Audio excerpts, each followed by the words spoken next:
necesito de otras personas para compartir mi vida. Y aquí es que me voy a detener más tiempo. Hay una enorme epidemia, alarmante epidemia de soledad en nuestra sociedad. Yo preparando todo esto, ayer abriendo el Wall Street Journal, que es uno de los periódicos que yo leo todos los días, salen las fotos de personas que aparentemente todo estaba bien, nadie sabía nada, de personas que simplemente decidieron con terminar su vida, personas que nadie se sospechaba, inclusive personas en grandes posiciones de liderazgo, en grandes organizaciones, con muchas cosas en su vida, familia, todo lo demás, y sin embargo, ese gran vacío, esa soledad, que hoy es una epidemia.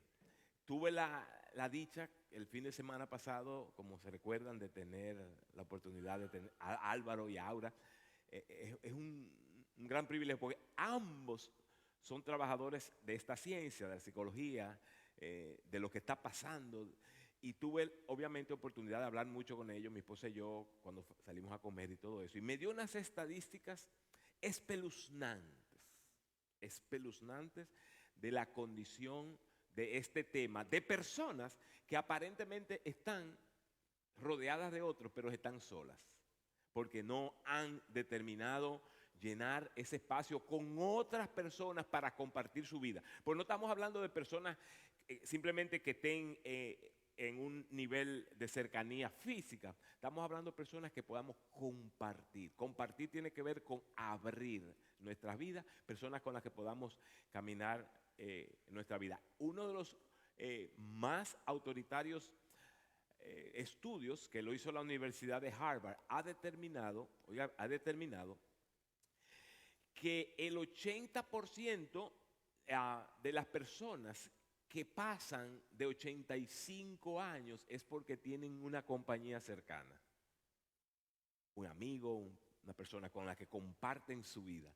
O sea que el que nos dejemos acompañar, el que nos acompañemos, tiene tanto que ver con nuestra salud. De hecho, otra noticia, hay una hormona que se segrega solamente cuando tenemos ese tipo de cercanía, ese tipo de compartir con las personas, que es sumamente saludable, permite renovar nuestro interior. Oiga eso, la ciencia ha demostrado lo que la Biblia ya nos ha regalado a nosotros. Dice, luego dijo Dios, el Señor le dijo, no es bueno que el hombre esté solo. Generalmente ese es un verso en el contexto de una pareja, en el contexto de un matrimonio, que es quizás la parte más íntima, ¿verdad? En términos de este tipo de relaciones. Pero habla de algo más profundo, habla de nuestra alma, habla de tener esa comunión, ese compartir con las personas de nuestro alrededor. A ver, el próximo verso nos dice, más valen dos que uno, porque obtienen más fruto de su esfuerzo. Si cae el uno, ¿verdad? Levanta al otro. Aún en términos de productividad, la compañía, el compartir hace una gran diferencia en nuestras vidas. Dice Hebreos 10, dice, preocupémonos los unos por los otros, no dejemos de congregarnos. Lea conmigo ese verso, preocupémonos los unos por los otros, no dejemos de congregarnos. Yo quiero que usted entienda que ese no es un verso religioso, no es un verso que simplemente señala, no violes tal hora, no dejes de ir a la iglesia, esto, a lo otro, no. Lo que encierra ese verso es la necesidad, la importancia para nuestra salud física, emocional y mental de estar rodeado de otras personas y compartir nuestra vida con ellos. Perdónenme que llueve sobre mojado. Por eso nosotros hacemos tanto énfasis en los espacios donde podemos tener comunión, donde podemos tener apertura, donde podemos compartir nuestra vida, porque hay un área de nosotros que solamente sana con las personas de nuestro alrededor. Algunos de ustedes dirán, no, pastor, usted no entiende, yo tengo una comunión con Dios maravillosa, yo oro, yo leo la palabra, yo pongo esa alabanza y wow, y me gozo tanto y oigo tanto en el internet y con eso yo tengo. Bueno, te tengo noticia. Número uno, qué bueno, eso es maravilloso y eso ayuda, eso te empuja. Pero oye lo que dice Santiago 5:16. Dice que confesemos nuestra vida, en otras palabras, que compartamos nuestra vida con Dios para ser perdonados. Diga, perdonados. Y eso es maravilloso porque lo peor es tener dentro de nosotros esa carga de que he hecho, de que, wow, tener eso dentro de nosotros. Eso solamente Dios quita esa carga. Pero el verso no termina ahí. Muchas veces lo dejamos ahí el verso, pero el verso tiene una segunda parte. Dice que confesemos nuestros pecados a Dios para ser perdonados. Pero oiga bien, que confesemos, que también otra forma es que compartamos nuestras cosas unos con otros para ser sanados. Diga, sanados. Oiga bien lo que eso significa, que perdonados y sanados son dos cosas diferentes y que se obtienen de dos maneras diferentes. Es maravilloso porque esa cruz nos lo muestra cada día, una relación vertical con Dios para ser, ¿qué? A ver, para ser perdonado, lo dijimos, para ser perdonado. Y una relación uno con otro, ¿para qué? ¿Qué? Sanados. Cada vez que nosotros nos juntamos con ese espíritu de tener personas a nuestro alrededor, de pasar tiempo, me gocé, los muchachos me mandaron una foto, Julio, estaban tomándose un café hoy, 5, 6, no sé de qué hablaron, pero si están ahí, están juntos y están conversando, eso sana, eso es parte de estar maravilloso. Esta semana en uno de los grupos pues, que pude ir, ¿cuántos estaban allí gozando, disfrutando, celebrando cumpleaños y todo, nada, oiga, nada de eso es nimio, o sea, nada de eso es de poca importancia, eso es de muchísima importancia, porque son las cosas que nos permiten sanar, nos permiten realmente vivir vidas llenas, ¿verdad? En abundancia, que no nos falta ni una cosa ni otra. Así que voy a hacer mi última llamada. Ya el avión se va con el grupo mi última llamada. Yo lo que viajamos, yo que tengo la oportunidad de viajar, ya yo más o menos le tengo un ritmo. Y como estoy inscrito en el programa TESS Pre-Check, yo casi llego, no me gusta pasar mucho tiempo ahí, casi llego al momento, cuando llego al gate ya dicen última llamada, ya todo el mundo ha entrado. 15 minutos antes de irse el vuelo, cierran esa puerta y no hay forma de abrirla. El avión está ahí, pero no hay forma de abrirla. Entonces, última llamada para el vuelo 101, llegando a ser un discípulo. Porque oiga, ¿qué es lo que va a pasar?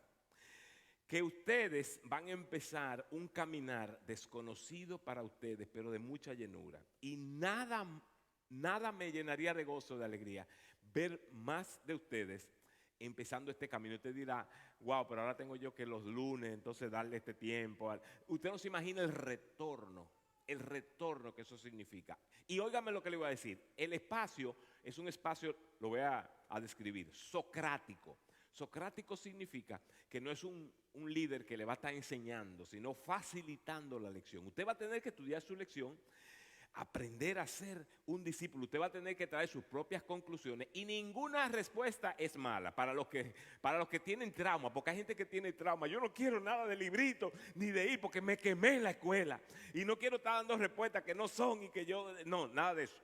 No hay trauma. Aquí usted llega y todos van a elaborar, ¿verdad? Un sentido de cómo usted ve las cosas. Y en ese momento usted va a ir abriendo su corazón, su entendimiento, cómo usted mismo encontrar las verdades en las Escrituras. De eso se trata. El facilitador solamente permite las discusiones con una forma como los discípulos. Oiga lo importante de este material, que es como los discípulos aprendieron en el primer siglo a seguir el camino de Dios.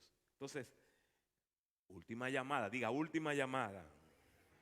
Mañana es el segunda clase y la última oportunidad que le vamos a dar a los que no vinieron la semana pasada para que sean parte de este grupo. Aquí a las 7 de la noche solamente tiene que adquirir sus libros, $10.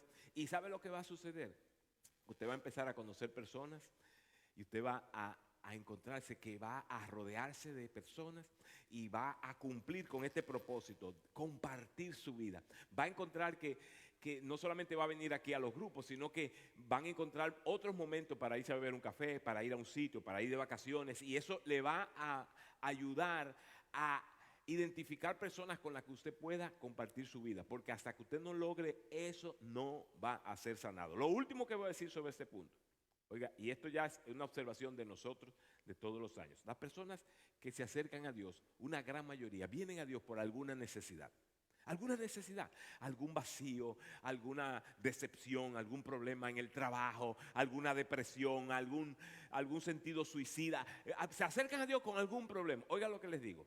Y entonces esa persona obviamente está en gran necesidad de que se le asista, de que se le acompañe. Entonces nos buscan a nosotros, los pastores, los líderes, y les atendemos. Pero oiga bien, los que inmediatamente se hacen parte de algún tipo de grupo, del grupo los grupos de los hombres, nos reunimos cada 2 semanas, el grupo de las mujeres una vez al mes. Oiga lo que empieza a suceder con esas necesidades que usted trajo, que usted las entiende tan agudas, con el compartir, con el estar alrededor de otras personas, con el oír los testimonios de los demás. ¿Sabe qué empieza a suceder con su dolor? Empieza a bajar y se empieza a sanar, porque dijimos ahorita que cuando compartimos las cosas con Dios, ¿somos qué?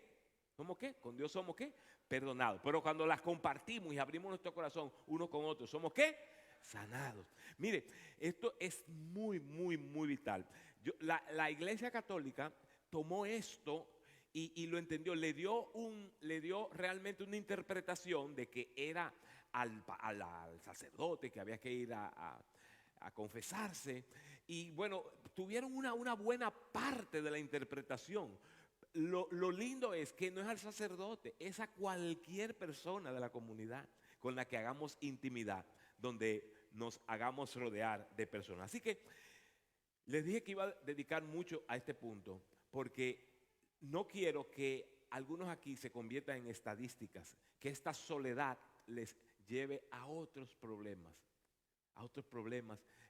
donde les conduzcan a decisiones que no le van a resultar, a cortar con cosas que quizás, bueno, son muchas cosas que usted se puede librar si escucha esa parte. Necesito de otras personas para compartir mi vida. De hecho, vamos a repetir esa parte. Necesito de otras personas para compartir mi vida. Ahora, número 2, necesito un código de principios para vivir. Necesito un código de principios para vivir. Tenemos que entender en el caso de cada uno de nosotros cuáles cosas no son negociables. Porque si usted camina la vida sin saber a qué se adhiere, entonces no va a llegar a ningún sitio, no va a tener ningún destino. Necesita determinar qué código, por qué códigos usted va a vivir. Yo le voy a decir algunos de los míos, ¿no? Pues, creo que son buenos y que lo pueden adquirir, pero bueno, algunos de los míos. Le voy a decir, por ejemplo, en el área financiera, un código por el que vivimos, mi familia, vivimos yo, nosotros vivimos con menos de lo que ganamos. Ese es un código, para mí es un principio inviolable. Y la forma en que lo hemos podido lograr es porque honramos a Dios primero. El primer día, el primer domingo de cada mes, nuestro diezmo viene a la iglesia. El primer domingo. Y es un principio que desde que yo tengo 14 años es así. Y eso me permite honrar ese principio. No lo he violado nunca, lo he tenido que violar. Aunque haya faltado, a veces han faltado ingresos, pero en la misma manera, de alguna forma, entonces bajan los gastos. Es un principio que yo vivo, los que me conocen saben, y así nos manejamos aquí en la iglesia, que vivimos con menos de lo que entra. Eso quiere decir que tenemos que honrar a Dios con un 10% mínimo y ahorrar un 10% en la medida de lo posible. Para algunos de ustedes puede ser un imposible, porque aquí en este país se vive de paycheck en paycheck. Les cuento, cuando la pandemia, que mandaron cantidad de dinero y todo el mundo recibió un chequecito y esto, aquello, lo otro, eso provocó mucha inflación, porque la gente recibió ese dinero. ¿Y qué hizo la gente con ese dinero? Empezó a gastarlo. empezó a gastarlo y empezó a comprar y empezó a... Hay gente que recibió dinero y compró cosas, un bote, una motocicleta, cosas que no son necesarias. Pero, ¿qué sucede? ¿Qué sucede? Que entonces vienen luego las vacas flacas. Porque por el mismo hecho del consumo, escuche, el hecho del consumo le pone presión a los productos y eso es lo que causa la inflación. Entonces empieza a subir la inflación, lo que le costaba $10 le cuesta 15, después 20. Y usted dice, ¿qué pasa? Entonces la Reserva Federal tiene que empezar a subir los intereses para provocar que haya menos consumo, porque ya ahora cuando usted va a comprar algo y lo va a financiar, los intereses son ¿qué más? Altos. Bueno, ¿qué sucede? Muchas de esas personas que recibieron ese dinero y pensaban que todo iba a estar así y empiezan a gastar y empiezan a poner gastos en su tarjeta de crédito. Porque piensan, bueno, no sé, eso es a 24 meses y los intereses están bajitos, pero ahora los ha sorprendido que los intereses sean ¿qué? Disparados. Oiga lo que eso significa, que hay tarjetas de crédito ahora mismo que están cobrando un 22%, 24%, 26%, 28%, es una cosa impresionante. Usted le paga el mínimo y nunca va a salir de eso. Entonces usted está en un lío ahora mismo, usted dice, ay, ¿cómo yo me metí en este lío? Yo le digo cómo usted metió en ese lío. ¿Qué voy a decir? Si usted agarra esos chelitos que le llegaron o que se lo ganó y dijo, espérate, yo no lo voy a gastar. Yo voy a guardar por lo menos la mayor parte. Voy a salir de deuda, ¿verdad?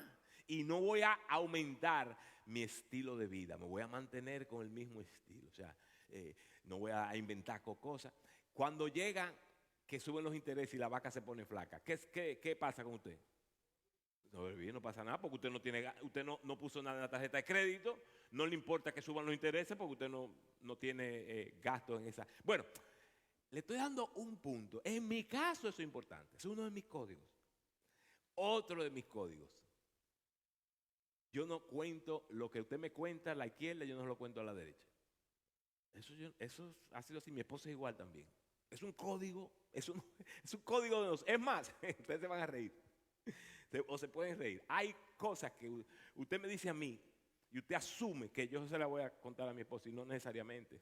Quizás, y al revés también. Ella entiende cosas que yo puedo saber y que no puedo saber. Es un código. Nosotros vivimos por ese código. Eso nos permite que tenemos amigos muy, muy, muy, muy cercanos. Y yo tengo en este corazón secretos que nadie conoce. Que hay gente que ha tenido el coraje de decirme cosas. ¡Wow! Y ahora yo las guardo. De hecho, algunos de esos secretos se han ido a la tumba porque la persona que me lo dio se murió. Bueno, se quedaron ahí. Pero es un código por el que yo vivo. O sea, y yo lo tengo claro. Yo tengo unos códigos que eso. Hay otros que quizás no son tan importantes para mí, pero algunos son. Mi pregunta no es si tú vas a tener los mismos códigos que yo. Mi pregunta es ¿cuáles son tus códigos? ¿Cuáles son tus principios? ¿Cuáles son los principios que tú dices, por esto me doy a conocer? ¿Cuál es el área? Yo te animo a que lo consiga. Dice, en esta tierra, Salmo 119, en esta tierra soy un peregrino. ¿Necesito qué? Un mapa. Y tus mandamientos son mi dirección y mi guía. Significa que cuando usted determine esos principios, métalo en la palabra de Dios, a ver si cuadran ahí. Y eso que le sirva de mapa. Que le sirva de mapa.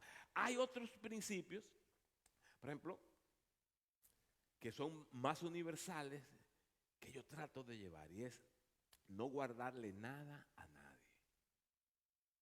¿Usted sabe lo difícil que es eso? ¿Usted sabe lo que hay gente que dándose cuenta o no dándose cuenta, quizás te quieren hacer daño, quieren aprovecharse de ti o quieren quitarte algo? Bueno, yo vivo por el principio, pues yo me di cuenta, oiga lo que pasa, quizás el caso tuyo no es el mío, pero me di cuenta de lo siguiente, que cuando yo no lo suelto, eso no me suelta a mí. Entonces me acuesto de noche y quiero dormir y no puedo dormir. Porque estoy pensando en que ese tipo, qué bárbaro, ese tipo me dijo tal cosa, pero qué abusador. Si yo me lo encontrara, mira, ojalá mañana. Y si me dan la oportunidad. Entonces, tratando de dormir, no puedo dormir. porque no he soltado el problema. ¿Entiendes? Entonces, otra cosa, me ha sucedido y me sucede todo el tiempo. Si le guardara cosas, a veces va uno al supermercado. ¿Le ha pasado que usted va al supermercado y ahí viene la persona que usted le guarda? ¡Ay, ay, ay, ay! Y usted se esconde porque ¿cómo usted le ve la cara a esa persona? Porque usted no ha soltado. Pues es un código, principio que la palabra me enseña en el mapa de Dios, que eso es saludable para mí. ¿Qué más dice Mateo? Dice, por tanto, todo el que oye estas palabras y las pone en práctica es como un hombre prudente. Diga prudente. De nuevo, prudente, que construyó su casa sobre la roca. ¿Cuáles son esos principios por los que tú vas a ser conocido y que tú vas a traerlo delante de Dios? Estos son los principios que yo quiero honrar en mi vida. Hay principios relacionales que aplican a todo, pero como le digo, tienen alguna especialidad con personas específicas. Por ejemplo, si usted ha tenido deslices relacionales, usted ha sido infiel, usted ha sido esto, aquello, lo otro, pues usted necesita adquirir un principio que lo guarde como una persona fiel. Ya, ¿qué puede ser? Bueno, yo no salgo después del trabajo con personas del otro sexo. Usted puede guardar eso. Yo no salgo con amigos que mi esposa no esté. Todos estamos hablando de principios que lo van a guardar a usted de situaciones bien difíciles. Pero si usted no tiene principios, las situaciones los van a sorprender en los momentos difíciles. Y el momento de la dificultad ya es muy tarde para devolverse. O sea, en el momento que usted está ahí, porque lo invitaron y usted entró y le pasaron un trago y usted una cosa y ya usted se puso contento y pasó una guitarra, una cuestión y ya es muy tarde. Ya es muy tarde. Ya usted se metió en el lugar incorrecto, a la hora incorrecta, con las personas incorrectas. Un mapa, la palabra dice que necesitamos un mapa y necesitamos manejarnos con prudencia. Diga prudencia. Oiga lo que le voy a decir. Escuche bien lo que le voy a decir. Pablo dice, todo me es lícito. ¿Saben lo que es lícito? Quiere decir lícito, o sea que es legal. Hay cosas que son legales, pero no todas me convienen. Por ejemplo, ahora mismo sucede que fumar marihuana es legal. ¿Usted sabía eso? Pero el domingo, el viernes estaba yo en una cafetería al mediodía y había un muchacho fumando ahí. Y entonces andaba yo con otro pastor y él le dijo, mira que aquí no. Le dijo, no, pero ¿y por qué no? Esto es legal. Y se puede comprar legalmente. Aquí hay negocios ya de eso que se venden. Ahora, eso es lícito en el sentido de que la ley lo permite. Ahora, ¿me conviene? ¿Te ves la diferencia? Que no todo porque sea lícito conviene. Entonces, Pablo dice, todo me es lícito, pero no todo me conviene. ¿Por qué digo eso? Porque aquí en Comunidad Cristiana, en particular, tratamos de mantener lo que es ley a lo más mínimo, lo más mínimo, lo más mínimo, lo más mínimo, porque la ley mata.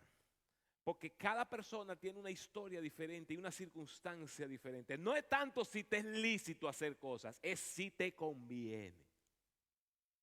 Esa es la pregunta que tenemos que hacernos mejor. Pero yo no estoy haciendo nada malo. Sí, no es verdad.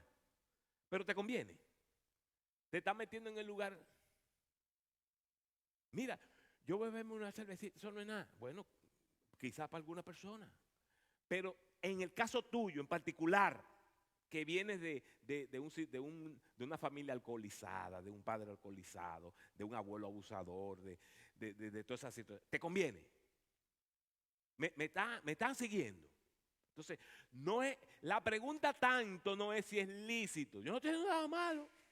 No, la pregunta es si conviene. ¿Y sabes qué mente, qué alma puede hacer ese discernimiento? Lo que dice este verso, el alma prudente. Diga prudente. Entonces, cuando usted vaya a orar, en vez de estar pidiendo por carro nuevo y por otro trabajo y por un viaje para la montaña, pida por prudencia. Porque la prudencia le va a dar eso y más. Lo que usted realmente desea, lo que usted necesita, No le va a faltar, conforme a la palabra. Entonces estamos hablando, la pregunta es ¿cuáles son tus principios? ¿Cuáles son tus principios? Número 3, necesito un plan para desarrollar mi vida. Un plan. Porque somos hechuras de Dios, creados en Cristo Jesús para buenas obras, las cuales Dios planificó. Diga planificó. De antemano a fin de que las pongamos en práctica. Nosotros, particularmente los hispanos, no somos mucho de planes.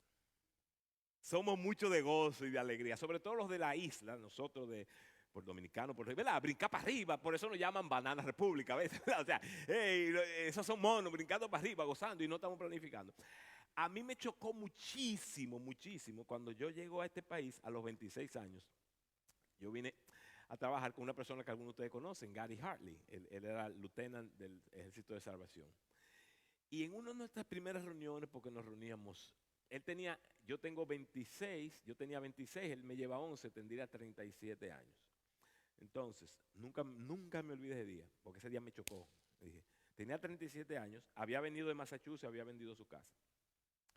Me dice, no, ya nosotros tenemos un plan de retirarnos a los 65 años y en esa edad, como nosotros vamos ahorrando, vamos a haber pagado la universidad de los muchachos, la casa va a estar paga, vamos a tener un campo en algún sitio por ahí y vamos a tener en el banco X cantidad, me dijo. Yo me quedé con la boca abierta. Pero ¿cómo una gente puede saber eso?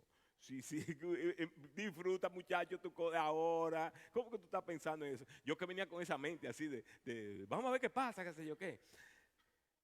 Oiga esto, ese día llega y si tú planificas, bueno, ¿por qué sucede? Cumplió los 65 años. ¿Y sabe qué sucedió? Que lo que él había planificado funcionó. Si ustedes lo quieren buscar, tiene que ir a buscar un campo por ahí en Pensilvania, que era lo que él quería, tener una cuestión, un monte por allá, asunto. Y tiene su casa por aquí abajo, y pagó las universidades de los muchachos, y tiene para vivir como él desea vivir el resto de su vida. Pero a mí eso me cayó, me dio un choque, porque nosotros no estamos acostumbrados a eso, no estamos acostumbrados. Lleguemos viejos, a ver qué pasa, Eddie, a ver quién me agarra, a dónde me arribo, una cuestión. Y vamos a gozar, vamos a gozar. Hasta los 90 años trabajando, ¿entiendes? Pero esto quiere decir, pero oiga lo que, hay gente que dice, no, el Espíritu de Dios que me ayude, nada de eso. Dios dice ahí que Él planificó, diga planificó. Él es un Dios de planificar, entonces si Él quiere que nosotros seamos como Él, nosotros debemos de ¿qué? De planificar. No quiere decir que todos los planes acontezcan como uno lo planifica, pero Dios honra eso. De que usted tiene un plan, que usted tiene un propósito y Él lo va acompañando. Algunas cosas se dan, otras más o menos, pero se dan más que si no tuvieran planificado. Ok, seguimos. A cada uno se le da una manifestación especial del Espíritu para el bien de los demás. El próximo. Dice, a cada uno se le da una manifestación, no lo puse, ok, una manifestación especial para el bien de los demás. Eso habla de planificación. Número 4, necesito poder para vivir. Aquí es que llega Dios. No necesariamente en el orden que lo estoy diciendo, pero son elementos que necesitamos para poder vivir. Porque cuando usted empieza a hacer esos ajustes que yo le estoy diciendo que hago, usted dice es imposible. Porque escuche lo que le voy a decir. Hay algunos de ustedes, y no es culpa de ninguno de ustedes, que traen, escuche bien, una herencia generacional de estar inclinado a alguna debilidad en su vida, que usted no es el responsable. Porque usted lo va a buscar atrás, la generación de atrás, la otra generación de atrás, la otra generación de atrás. Impresionante cómo usted ve ese patrón. Entonces, usted tiene más posibilidades de repetir ese patrón de una persona que no venga de esa línea. Pero ¿sabe cómo usted rompe eso? Con el poder de Dios. El poder de Dios. Dice, aún los jóvenes se cansan y fatigan. Quiere decir que todos en algún momento, si los jóvenes se cansan y se fatigan, ¿qué no será de nosotros, Henry, ya que vamos caminando esa curvita ya? O sea, nos vamos a cansar. Dice, pero los que confían en el Señor, lea conmigo, renovarán sus fuerzas, volarán como las águilas. Correrán y no se fatigarán. Caminarán y no se cansarán. Quiere decir que hay un poder que está disponible para nosotros que solamente es de Dios que llega. Que no tiene que ver con tu edad física, no tiene que ver ni con tu condicionamiento físico, tiene que ver con nosotros agarrarnos de ese Dios, que es el que nos da las fuerzas y la necesitamos. Yo la necesito, yo necesito de Dios, wow, a veces el tanque se vacía, se pone vacío. Y uno necesita pedirle a Dios que nos dé esa fuerza. Y número 5, necesito conocer mi propósito para vivir. Wow. Ahí me puedo parquear toda la noche. Porque nada te va a dar el sentido de dirección, la gasolina, que tú entender para qué tú estás aquí en esta vida. ¿Cuál es tu propósito? Y ahí sí te tocará a ti descubrirlo, porque el propósito tuyo no es el mío no es el tuyo. ¿Para qué tú naciste? Hablaba con un compañero en la República Dominicana por teléfono estos días y le decía de un plan que yo tenía de hacer algunos entrenamientos de ciertos temas. Entonces él me escribe para atrás y me dice, pero ¿de dónde tú sacas energía? Porque está en esto. Entonces yo pensé, le dije, óyeme, no es que yo tenga más energía que tú. Pues él me dice, necesito un coaching tuyo para que me diga dónde tú sacas energía. Digo, no, y le digo, mira, hay muchísimas cosas que yo no tengo energía, que me faltan, que trato de no meterme en eso porque sé que no voy a lograr. Pero cuando es dentro de mi propósito, me sobran las energías. Porque es una sensación, para esto nací. Y no me voy de este mundo hasta que lo haga, o por lo menos, si no lo hago, hasta que lo intente. Eso es mi única responsabilidad, es intentarlo. ¿Para qué estoy aquí?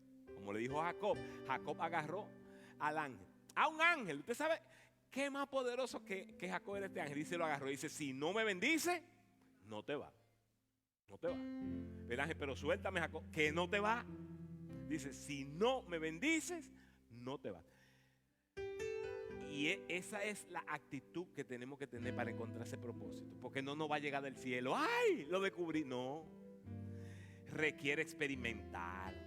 Requiere que la gente te dé lo que decía ahorita, las personas no te alrededor. Oye, pero tú sí eres bueno para eso. Cuando tú haces tal cosa, yo veo que tú te llenas de energía y eso te va. Wow, cuidado si por aquí es mi propósito.